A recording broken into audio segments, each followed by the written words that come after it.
the one and only Jen Rizzotti, University of Hartford. Jen, good morning, good morning. Good morning, Brad. How are you? I am fine, and I know you're well. Boy, you've done a great job at the university. You know, I was thinking, and people have wondered, of course, we carry all of the men's games. The folks that you have, the girls from Connecticut, how many do you have with you on the team from Connecticut? We currently have 5 players from the state of Connecticut on the team. And when you start recruiting, how do you go about it, Jen? Oh, well, it's never really starting or ending. It's kind of ongoing. So even though we signed a couple young ladies to play with us next year, we signed them in November, we're already looking at players in the junior and sophomore classes that are upcoming in high school. And, you know, it just starts with seeing them or hearing about them and putting them in a database and then following their progress and, you know, over the course of a few years, seeing if not just are they good enough basketball-wise, but do they have all the intangible things that we look for in student athletes, and do they care about academics and community service, and do we feel like they're going to be a great citizen when they get here? So it's a lot that goes into it, and we probably start with 50 or 60 kids a year and whittle that down to signing about 3 or 4. Gosh, only God, it doesn't seem possible. The season's all... I mean, really, I thought I just woke up and the season's almost over.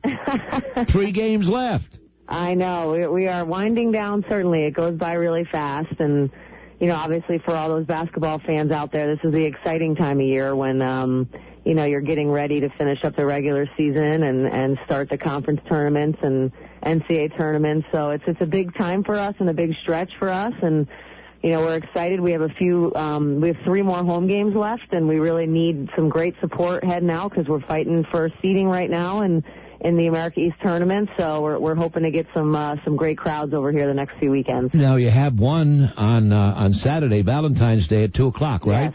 Yeah, everyone can bring their sweetheart out to the game.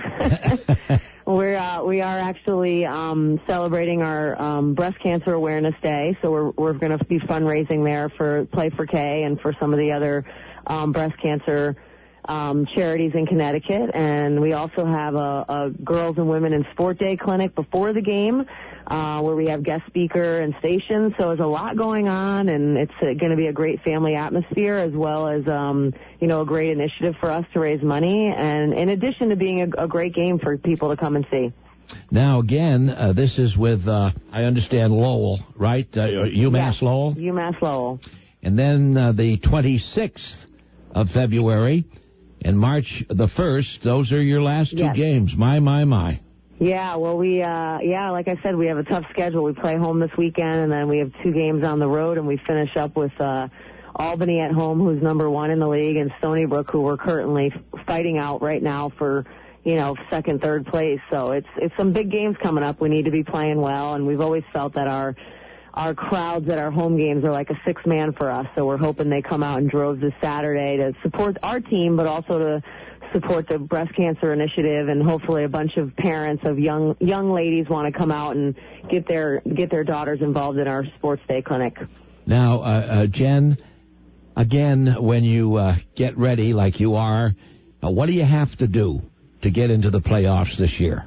Yeah, well, you know, we basically the biggest thing for us is to be playing great basketball by the end of the year. You know, there's an 8-team tournament, so everybody gets seeded 1 through 8. So obviously, the higher you're seeded, the better chance you have of winning your tournament and making it to the NCAA tournament. So, like I said, right now we're fighting for one of the top seeds. The tournament this year is up in Binghamton, so we want to make sure we're playing really, really well heading into that. And then the championship is at the home of the highest seed remaining, and that's where you get the automatic bid for the NCAA tournament. So the higher you finish in the regular season, the better chance you have of hosting that championship. So there's a lot at stake right now, and you know me, I'm not good about settling for less than first. So I want to make sure we win our next 5 games and head into this tournament as one of the favorites. You know, Jen, I was talking about the University of Hartford, what a great university, and my friend Walt Harrison, he has just been spectacular since he took over the university, and then you joined. How many years has it been for you now?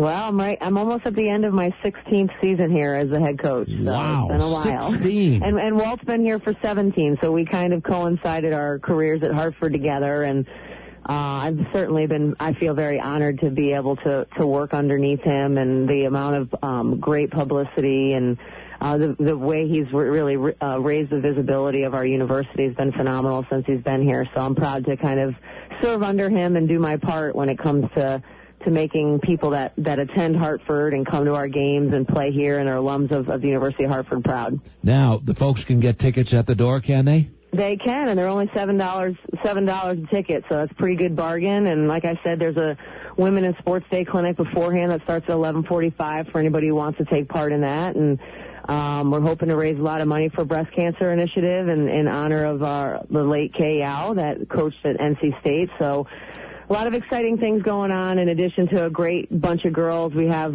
3 seniors that are trying to end their careers the right way. 2 of them, Amber Bepko and Sherelle Moore, from Connecticut. So we'd like to see these Connecticut ladies be sent off in the right way. So we want to see a lot of people come out and support them on Saturday. And, my friends, that's at 2 o'clock on Saturday for the game, UMass Lowell, but activity beginning at 11:30. Is that right? Yes. Yeah. Yep.